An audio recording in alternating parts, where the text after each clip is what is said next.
All right, in this tutorial, we're going to learn where the Design Center is on Mac. And actually, it's not called Design Center. It's a block manager. Um, it's the same thing.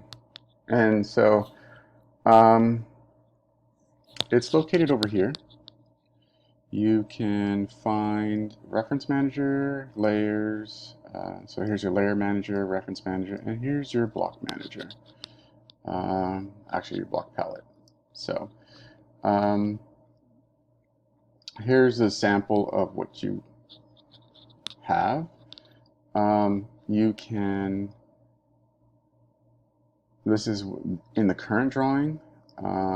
This is something that you've used time and time again.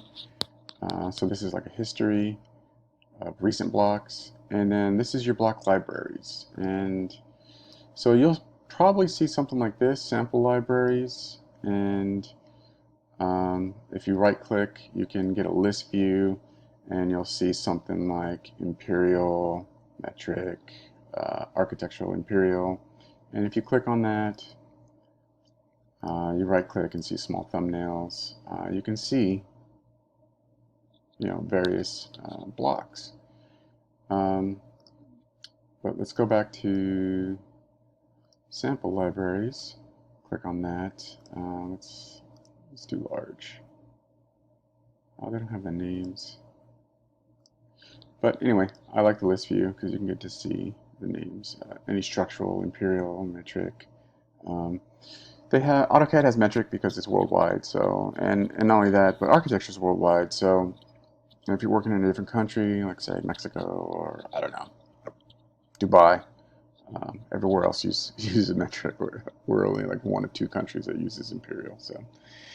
Um, yeah, hopefully you have a project eventually that you can use metric. But anyway, the blocks are here. If you need to add a block library, click right here, and you will locate your file in your on your computer. I would recommend you take all the blocks that you made for your furniture and put it in a folder called blocks. And that's the folder that I'm looking for. Where is it? And there we go. And blocks. I could name it something else if I wanted to, and um, and then just hit open, and it'll automatically create. I'm gonna hit cancel because I already did it, but you should have a drop-down menu for blocks, and all your blocks are there if you want to. Oh, here it is with title. There we go. So um, here's all your blocks. And if you want to download them into, you can just drag and drop, and they'll drop right in. And that's it.